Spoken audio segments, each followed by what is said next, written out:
Welcome to the e-commerce podcast with me, your host, Matt Edmondson. Now, the e-commerce podcast is all about helping you to deliver e-commerce wow. And I am super excited with today's guest who is going to help us do just that. Stephen Speer from Ecommerce Lending. We are going to be talking about how to successfully grow your e-commerce empire through acquisition. But before we jump into that conversation, let me suggest a few other e-commerce podcast episodes to listen to that tie into this whole big topic of buying, selling, and scaling your e-commerce business. Check out my conversation with Brad Wayland on how to sell your e-commerce business, and also my fantastic conversation with Ben Leonard on how to effectively set up and scale your business for sale. Yes, and just FYI, Ben is going to be coming back to the podcast very shortly, as far as I can tell. Yes, he is. He's an upcoming guest, so make sure you subscribe to hear all the latest happenings with that fine young fellow. Now, this episode is brought to you by the e-commerce cohort, which helps you to deliver e-commerce wow to your customers. You may ask, the e-commerce cohort, what is the e-commerce cohort, Matt? Well, let me tell you, it is a brand new mastermind type group. Yes, it is. Every month, a new sprint is released by the e-commerce cohort, which covers an area of e-commerce that you can listen to. You can listen to experts. It's online. You can access at your own pace, and it will help you grow and scale your own online business. So whether you're just starting out or whether, like me, you're a well-established e-commercer, I want to encourage you to check it out because I'm convinced you will benefit from it. So head over to ecommercecohort.com for more information. They are gearing up for their founding member launch, and depending actually on when this comes out, it may have just happened. So do check it out because there's some great starter prices, let me tell you. Any questions, let me know. Email me directly at matt@ecommercepodcast.net, and I will try my level best to answer them for you. Now, all of that said, without further ado, here's my conversation with Stephen. Well, I am here with the amazing Stephen Speer, who is, well, he's the founder and CEO of Ecommerce Lending. He's over 3 decades of lending experience and has helped hundreds of entrepreneurs achieve business success through, get it, acquisition. That's right, buying or selling. I kind of view this chap as the monopoly expert of e-commerce. You know, how do I buy and sell property? That whole kind of thing. But actually do that in e-commerce. He is a lender, a guest speaker. He's a mergers and acquisitions instructor. I didn't even know those things existed, but this guy is one of them. And with his firm, he has funded over 350 transactions totaling, check this out, drumroll, $400 million, making them the top lender in the US in this very, very specialized niche. So I'm super excited to have Stephen on the show. Stephen, welcome. Great that you're here. That's one heck of a resume you've got there, bud. Thank you, Matt, and thanks for having me on. I know, it's great. It's great that you're here. How did you just wake up one day and think, you know what, I just want to get into this whole money lending thing? I mean, was there something you saw on TV? How did that all start for you? On the lending side or the e-commerce side, or e-commerce and lending? Well, let's put them both together. Yeah, let's do that. Yeah. On the e-commerce side, I had a client. This was about 8 years ago. I had a client come to me, and he was looking to acquire businesses, but most of our discussion was around brick and mortar acquisitions. Not necessarily e-commerce, which 8 years ago, believe it or not, everybody, e-commerce was very new. And he came to me, you know, after I had been in discussions with him maybe for a month, and then he came to me saying, listen, I'm looking to buy an e-commerce business. And I was like, okay, tell me a little bit about that. And do you lend in the space? And I knew nothing about e-commerce 8 years ago. And I said, well, I don't see why not. And obviously there are a lot of nuances within the space, but he was trying to acquire an FBA business, an Amazon FBA business. Yeah. And it kind of led one thing to another. And I did some research and realized not only could I lend in the space, but nobody else was lending in the space. So I saw a very large opportunity, and I went for it. And we're at, I think, over $500 million worth of funding within the e-commerce space now, be it digital businesses. We look at we do finance SaaS, we finance more product-based businesses as well. But it's been a fun ride. It's been incredible. In 8 years to loan out $500 million. I don't know what the maths on that is, but that's some going, right? That's that. If you don't mind me asking, just because I'm kind of curious, Stephen, if I'm honest with you, what is the typical amount that somebody would borrow to buy an e-commerce business? Well, it's ever increasing. Our average amount this year is about $3 million. Okay. Of loan. A lot of our deals are around the $4 to $5 million range now. They've, as we all know, the sale of e-commerce businesses, the price points have increased drastically, especially over the last 3 years. There are a lot of aggregators in the marketplace, a lot of demand, and relatively pretty short supply of businesses for sale relative to how many buyers are in the marketplace. So that's driven up prices. So that our price point continues to increase. But we do, we get involved with deals roughly around $1 million and now up to $250 million. So kind of a wide range, but the majority of our fundings have been around the $3 million range. It's interesting, isn't it, that that's the sort of the number that is now the average? Because I'm pre-COVID, the pre-pandemic, was it lower than 3 million? I kind of guess that it is, but I'm curious. Yeah, it was about 1.8 million. And wow. Obviously in 2020, the percentage of retail sales that were in this space drastically increased. So that did bring up the price point because, again, supply and demand. It did have an effect. And, everybody thought it was a COVID bump, but really that bump's still there and COVID's pretty much gone. So, because a lot of people, including my own mother, never shopped online, really didn't do anything online, primarily went to shopping malls to acquire goods. And now those people realized during COVID, like, gosh, this is great. I could order a pair of shoes and next day it's at my doorstep. So that's still there. That's incredible, isn't it? And has it gone from 1.8 million to 3 million? The business, in effect, has stayed the same. It's just the value has increased because of what's happened in the last few years. Or has it gone up from 1.8 to 3 million because actually the value, the amount of business that the website is doing has increased, or maybe a combination of both? I think a combination of both, definitely. We've seen revenues for businesses go up considerably, and also the demand going up to acquire businesses have gone up, stratospherically. And those two things have brought up price points. Many of our deals just on our production boards here are well over $5 million right now. We're involved in a few deals above the $20 million range.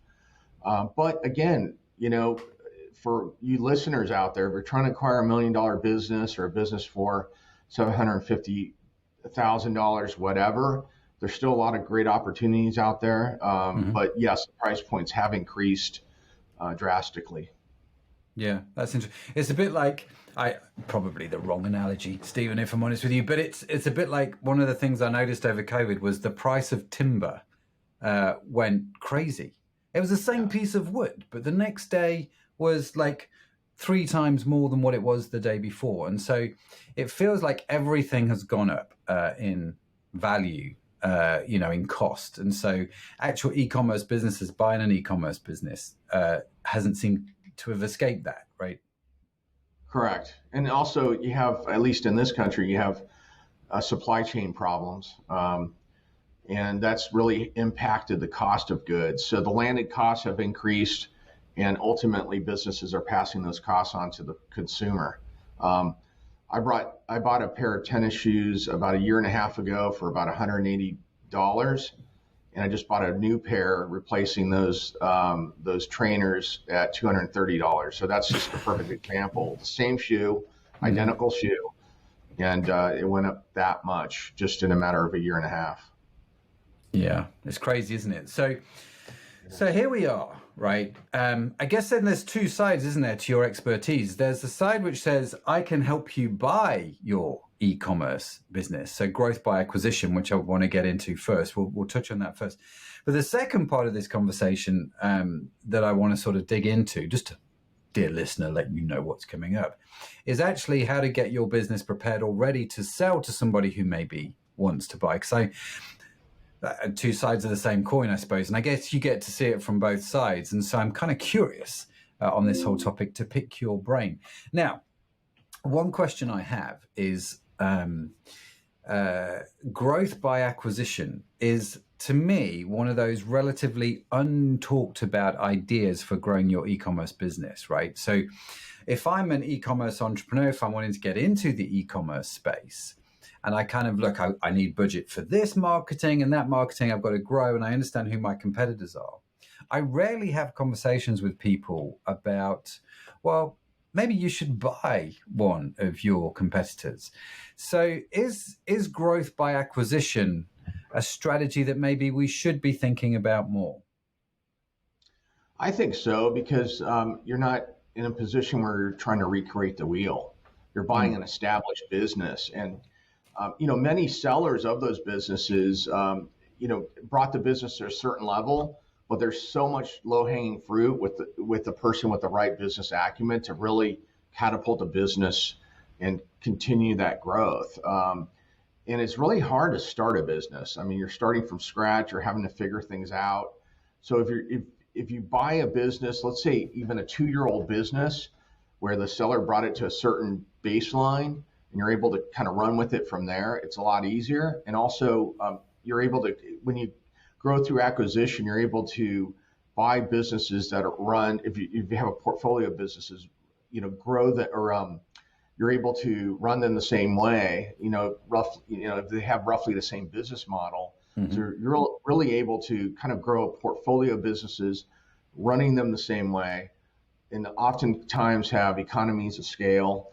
Mm-hmm. and ultimately really succeed that way. And a lot of our clients do that. They're not looking to recreate the wheel. They're looking to buy a business with kind of a baseline amount of sales and really, really push it, continue that growth pattern. One of the interesting things that happened to us during COVID was we were approached by a lot more people to buy our e-commerce business. We had an online beauty business. And we sold that actually last year. And the person that purchased that business was actually one of our competitors. And it seemed to me for them to be a great fit, because it was kind of plug and play in a lot of ways. That they already had the warehouse, they already knew how to distribute beauty products, they already knew how to market beauty products, there's a lot of stuff they understood, and so they were very clear in what aspects or what parts of the business they wanted to buy from us. But if I'm thinking here, actually, okay, I want to look at growth by acquisition, are competitors a reasonable person to look at buying, or should I look at buying, I don't know, if I sell I've just got water bottles on my desk, so let's say I sell water bottles, should I go and buy a business that sells I don't know, coolers or Coke or something like, do you know what I mean, something that's similar but not quite a competitor? Well, I've seen both. As a matter of fact, you mentioned plug and play. We're working on a deal right now, $31 million, where the buyer does exactly he's buying his competitor, and his competitor is a lot larger too, where it is a plug and play. He's a perfect buyer for a perfect business. He's able to run it the exact same way as his current business. So in that respect, it's a perfect fit. And we've had other buyers where they're buying a business that's complementary. Back to your point, water bottle and cooler. It's like, okay, that kind of, there's synergistic sales opportunities there. So we've seen both.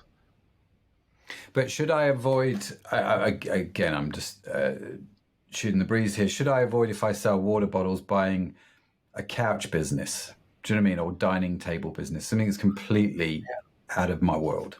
Yeah, usually our clients stick to what they know. Hmm.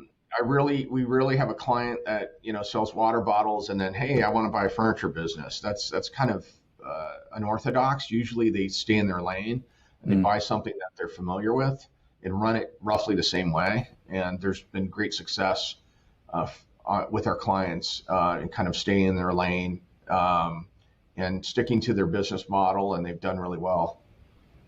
One of the things that you said, Stephen, which surprised me slightly, and I don't know why it did, so I just want to dig into it a little bit more. You said that you're doing this $31 million acquisition at the moment where someone is buying their competitor who is much bigger than they are. And I don't know why. I just assumed I needed to buy companies that were smaller than me, not bigger than me. And so maybe that, I can't tell you why I think that. That was just something in my head. So is this quite common that actually when you grow by acquisition, you can buy something that is significantly larger than you? We've seen a lot of that. Honestly, most of the time is that where a smaller business is buying a larger one. It seems unorthodox, but I would say more often than not, it's that rather than the reverse. Mm, So, but we've seen a lot of that, absolutely. And that's really a interesting. lot of it, has to do with the available financing. A lot of our clients are able to acquire that larger business because we're able to leverage. If they're Hmm. injecting or putting down 20%, of 31 million, let's just say, I mean, they're able to buy a $31 billion business for a lot less than, establishing additional business or trying to pay cash. So we're able to Mm, help through leverage financing. We're able to help smaller businesses acquire larger ones. mm, But in his case, he had a very motivated seller. The seller was, I think, elderly and looking to just get out and kind of take his chips off the table, and it was a great opportunity for him, and he's moving forward with the acquisition. So if I look at my space and I kind of think, well, there's one or two competitors I'd be interested in acquiring them on them maybe. Um, how do I even think about starting that process? Do you know what I mean? It sounds almost otherworldly, if I can put it that way. Do you know what I mean? It's like I just would not know where to begin.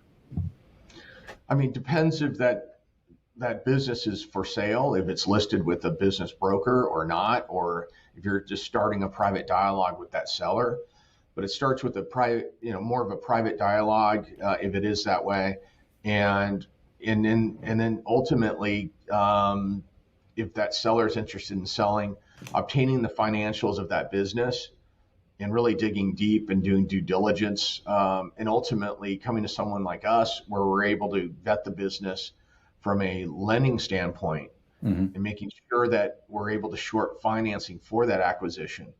We do a lot of that, and sometimes it works, sometimes it doesn't. We have buyers that come to us saying, "Hey, I'm really interested in buying this business, but the business looks great on from the outside, but you start digging into the financials and it's an absolute disaster." And we have to Mm. go back to the buyer and say, "Yeah, this business will not qualify for financing." And then sometimes it's the opposite. The business is very well run, has great financials, meaning tax returns and strong financial standing, and we're able to run with it and shore up the financing for our buyer. So I'm starting a dialogue. I want to look at their financials, start to do some due diligence. What are some of I don't know, some of the key things I need to hit in their financials that I can look at myself and go, if I see this, this is like a big warning or this is a big green light.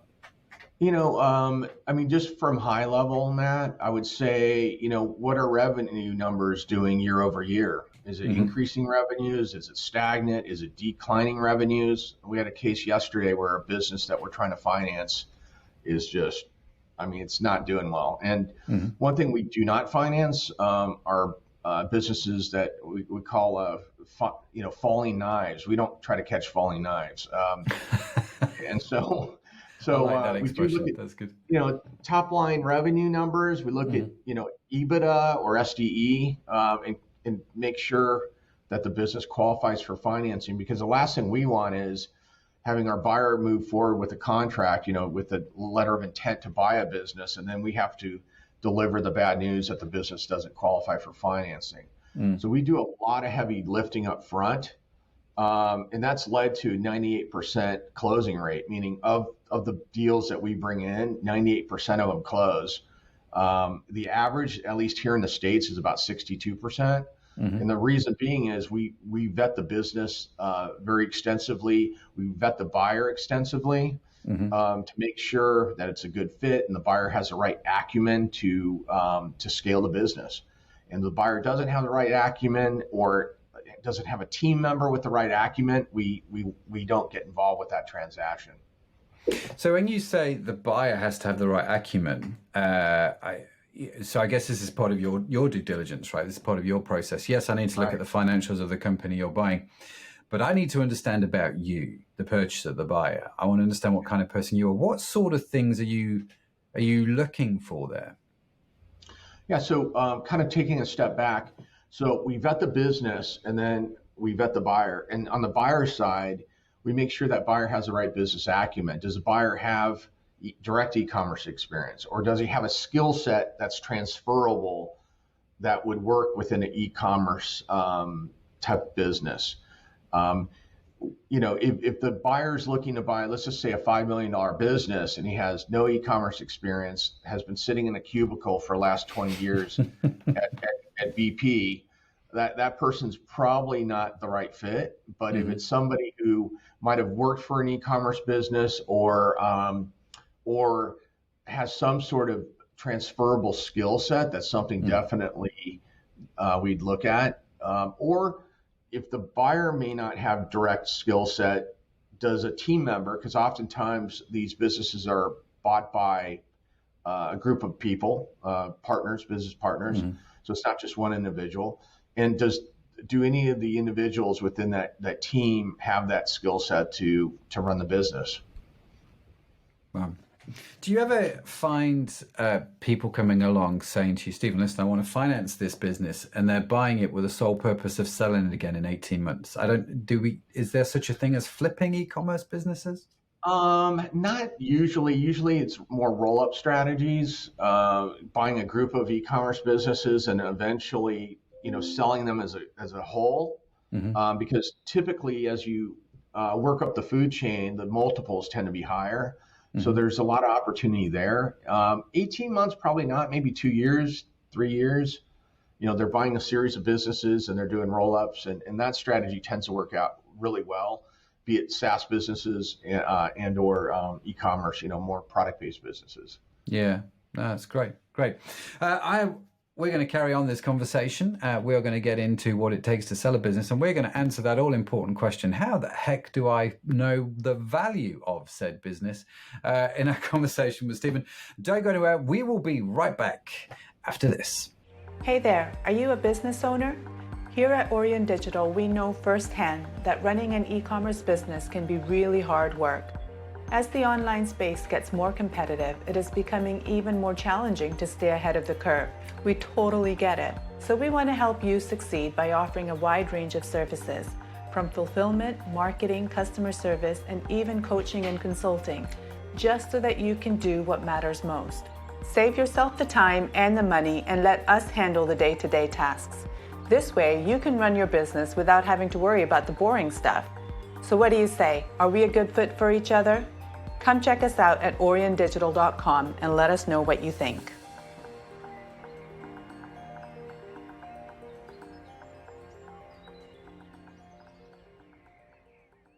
So, Stephen, fascinating conversation so far about buying a company.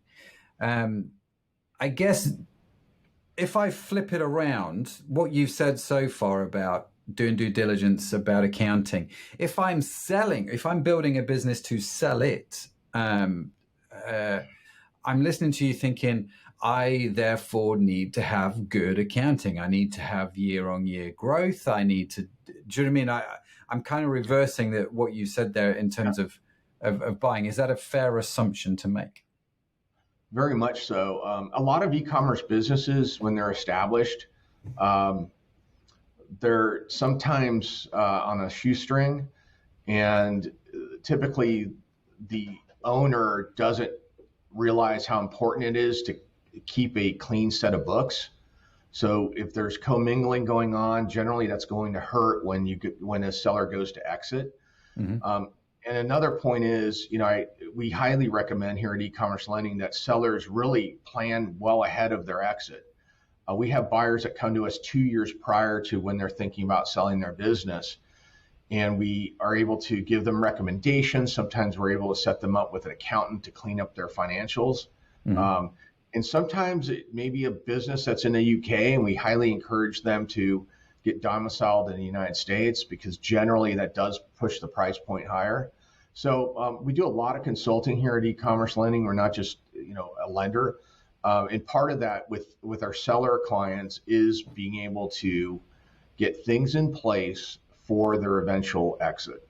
Mm-hmm. Sorry, let me just back up just a little minute. Just put it in reverse. So I'm in the UK. I have a UK e-commerce website. And I'm saying to you, Stephen, I'm looking to sell this in about 2-3 years' time. I currently ship from Liverpool, which is where I'm based, all over the world, including the States. So one of the things that you would say to me would be, have a think about domiciling your business or moving your business to the States or having a US operation to the UK operation, or am I moving the whole thing? I'm just sorry, I was curious about what you said. Yeah, so to answer your question in kind of in a roundabout way, so generally US-based businesses obtain a higher price point, mm-hmm. primarily because there are more financing opportunities than a UK-based business. Okay. So we haven't consulted our friends across the pond to consider, if it makes sense, to domicile their business here in the States, because generally their business, so it's just opening up the buyer pool that much more, mm-hmm. because most of the buyers, just by sheer numbers, are here in the States. And a business that's domiciled here in the States will qualify for various US-based financing programs, mm-hmm. whereas the UK unfortunately doesn't quite yet have any sort of business acquisition financing programs mm-hmm. Similar to what we have here. There's a high emphasis on the small business here in the United States, and thankfully the government is able to guarantee loans here, so allowing lenders to lend on businesses that don't necessarily have any assets. Mm-hmm. Mostly it's considered cash flow lending. So with that, we have consulted sellers to consider domiciling here in the States for that very reason. That is fascinating, and leads me to a whole bunch more questions, if I'm honest with you. Keep them coming. Yeah, absolutely. So we're thinking of selling our business, and now you've opened up this whole can of worms that if you're outside of the US, you might want to think about moving your business to the US. I'm not going to ask you what's involved in that, because I'm sure that's a question for the US accountants to answer. But in terms of the other thing that you mentioned, you say people are starting to think 2 to 3 years ahead now. So they're like, it's not like I want to sell my business now. I want to sell it in 2 to 3 years.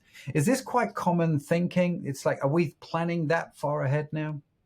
No, I think it's 2 or 3 minutes, not 2 or 3 years. Yeah, I'm in that camp right there.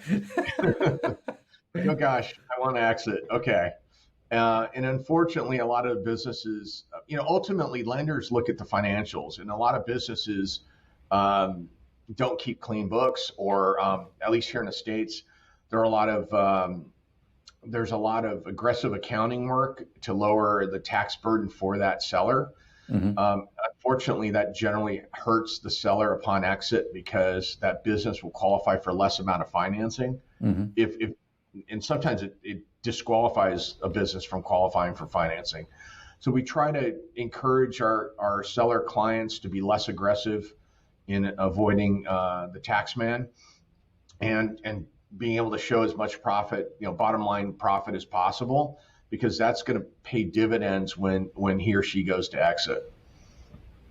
That's really, proper planning and preparation and all that prevents poor And performance. also commingling, Matt, that's a huge problem. And I'll bring it up to your audience. If you have multiple e-commerce businesses, keep them separate. Don't commingle financials, because when you go to sell that one piece of the three businesses that you have, it won't qualify for financing. So make sure you have separate set of books for each of your businesses. And if I'm going to sell an online business, there's a big move at the moment, Stephen. Certainly I've noticed, for people to sell not just physical products, but digital now. Digital, actual digital products. You've got the whole, buying this photograph and the rights to that whole photograph type thing. So there's a whole massive sway now, isn't there, into digital products. So in terms of selling my business, is it still more beneficial for me to build a product-based business, or does it not really matter? Can you still get lending for both? It's equal. I will say digital businesses have become a greater share of our business here, the amount of business that we bring in. Whereas 8 years ago, it was like, a digital? And now it's I won't say, it's probably 20 to 30% of our business here are digital businesses or SaaS businesses, service-based businesses. We have one where the seller owns like 1 trillion website domains, and he's selling the business because it drives traffic and it generates revenue. So across the board, we do both e-commerce, which is technically e-commerce, our product-based businesses, as well as digital businesses, SaaS businesses, etc. Wow. Well, so this is all very fascinating, isn't it? So I came across, when I was looking, I say looking, it usually means stalking, Stephen, your good self on LinkedIn. I came across a story on there about Phoenix Store. Mark Daly acquired that business. And I said to you, I've not asked you if you can talk about this. It's on LinkedIn, so I'm asking. Feel free not to share certain things. But obviously, Mark put on LinkedIn that this was his first e-commerce acquisition. And he was very glowing and grateful to you in what he said on LinkedIn. And I thought, this obviously has gone well. And here's a guy, I don't know the backstory, but it seems like there's a guy who's gone, I'll buy Phoenix Store, which I looked at the website and it sells like torches and things like that. I was just really curious, how did that start and what was the story there?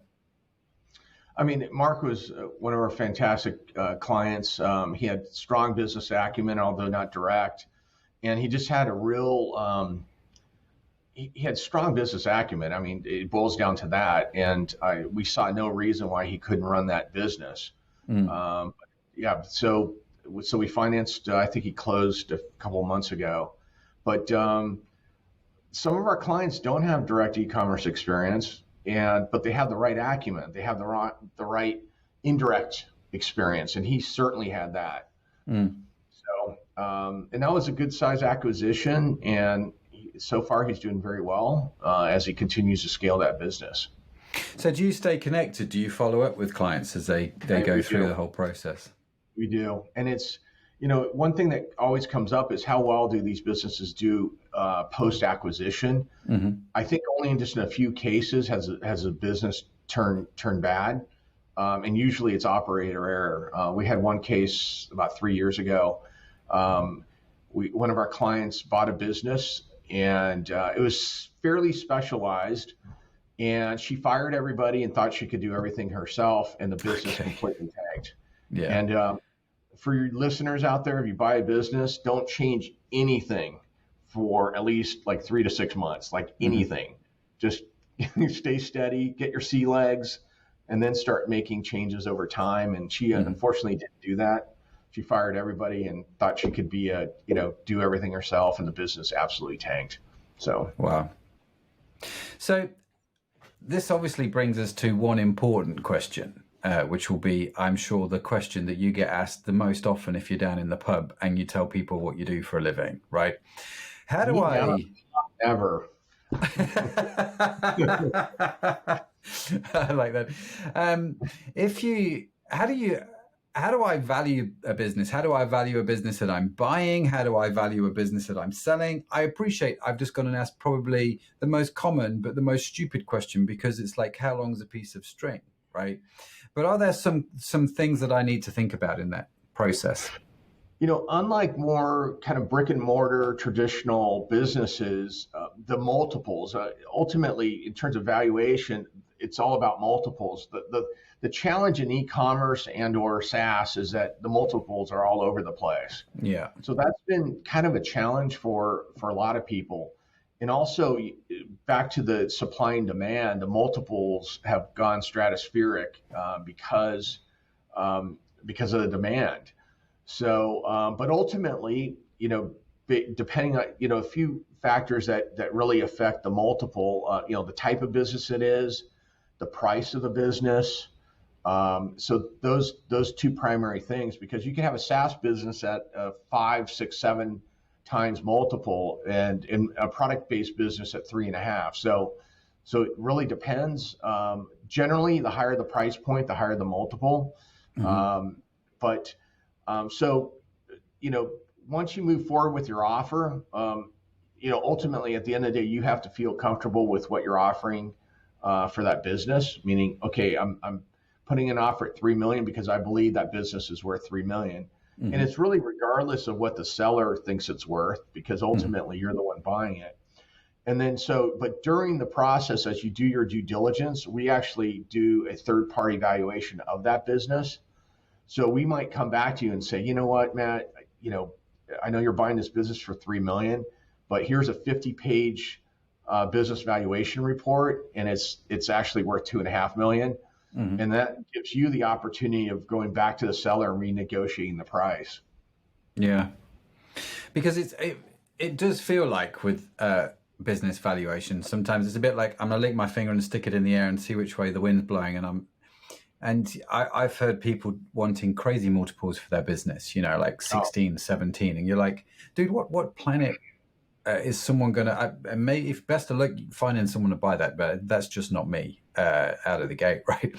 Well, Matt, it might be somewhat similar to the housing market. At least, I know the UK housing market's gone crazy. Same Mm-hmm. with here in the States. And ultimately, there is someone stupid enough to overpay for a business or a house. And, hopefully our clients aren't that person, but we're able to have a safeguard. That is, all of our deals require a third-party evaluation. And so we're able to help our client make sure that he or she doesn't overpay for the business. Mm-hmm. So that's part of it. And then also, we set up our buyers for success in the sense that we help create an acquisition team around them. Oftentimes our buyers come to us and they think that buying a business is like buying a house, and it's not. It's not at all. So we're able to set them up with a due diligence team to vet the business itself. We're able to recommend a e-commerce attorney because, again, the space is very different. You can't just hire an attorney that doesn't understand e-commerce. So we help build this team around the person, and really there are a lot of safeguards in place to make sure that our clients aren't overpaying, that we're able to shore up financing, and that ultimately we're setting up our client for post-acquisition success and not failure. No, which makes a lot of sense because you said earlier, part of the process is you get the financials, you do your due diligence. Well, the next question, of course, is, well, how do I do that due diligence? Do you know what I mean? Or how do I find somebody that knows how to do that due diligence? Because most accountants won't know how to do that, right? Especially when it comes to e-commerce. Yeah, and our clients know, right out of the gate with us during our consultation call, we throw that out there saying, listen, there are a lot of steps here, and you got to create this team around you for acquisition success. Let us help you, and our clients really appreciate that. So when you say, let's take a 4 times multiple to value the business, multiple of what? Multiple of EBITDA or SDE, because you can't simply look at the financials and take the net income of a business and determine a multiple off of that, because there are various things that are called add backs. be it current owner's salary is an add back, and other things can be add backs. And really, in our space, it's more of the SDE, which stands for seller discretionary earnings. And we're able to take that net income and add back those things and then come to an SDE number. So it's a multiple of the SDE. Okay, Whereas that's interesting. brick and mortar businesses, Matt, are more about EBITDA, earnings before you come to, you know what EBITDA is. So Yeah. so that's where the multiples derive from.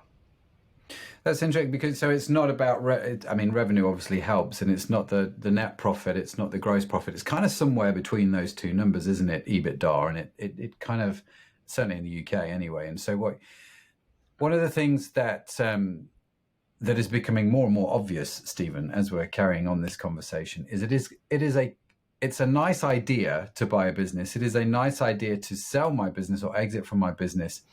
But it sounds like it's not as straightforward a process. I mean, you mentioned it's not like buying a house. I've bought a house. That was not straightforward. That was stressful. So if this is not like that, it's going to add a whole new level of complexity into the process. So if you're buying something or selling something of value, it makes sense to get someone like yourself involved. And I appreciate this is not a sales pitch for you necessarily, but it's just kind of like, I get the purpose of why you exist and the value that you can bring and the nightmares that you could probably save me from if I try and venture down the space myself. Would that be a fair comment?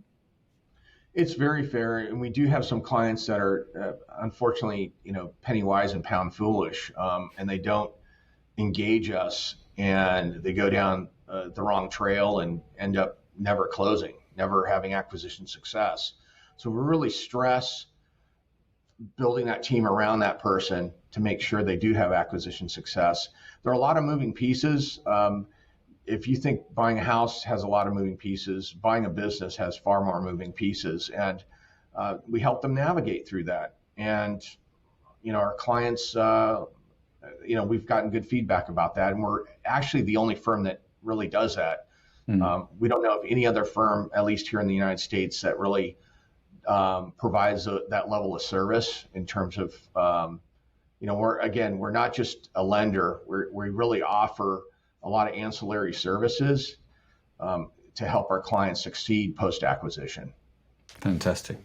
And if Stephen, if people want to reach you, if they want to get hold of you, if they want to find out more, whether in the States, the UK, wherever they are around the world, what's the best way for them to do that? Send me an email, Stephen@ecommercelending.com, and that's Stephen with a PH at ecommercelending.com. That's the best way. You could also go to our website, ecommercelending.com. We have a lot of information on the website, and we could arrange a consult, and we could even do it via Zoom if you're across the pond. That's no problem at all. Across the pond. I like that phrase. Stephen. Yeah, very smart. Yeah. But Stephen, thank you so much for being with us here on the e-commerce podcast. It's been an absolute treat. Thank you so much, and all the best with your acquisitions, good sir. Thank you, Matt, for having me on. Appreciate it. So there you have it. What a brilliant conversation that was. Huge thanks again to Stephen for joining me today. Loved that. Be sure to subscribe wherever you get your podcasts from because, we've got some great conversations lined up and I really don't want you to miss any of them. And in case no one has told you today, you, my friend, are awesome. Yes, you are. Say it with me. I am awesome. The e-commerce podcast is produced by Aurion Media. You can find our entire archive of episodes on your favorite podcast app. Tongue twister, that is. The team that makes this show possible is Sadaf Bainon, Josh Catchpole, Estella Robin, and Tim Johnson. Our theme song has been written by my good self and my fantastic son, Josh Edmondson. And if you would like to read the transcript or show notes, you can get them for free at our website, ecommercepodcast.net, where you can also sign up for our newsletter. So that's it from me. Thank you so much for joining me. Have a fantastic week. See you next time. Bye for now.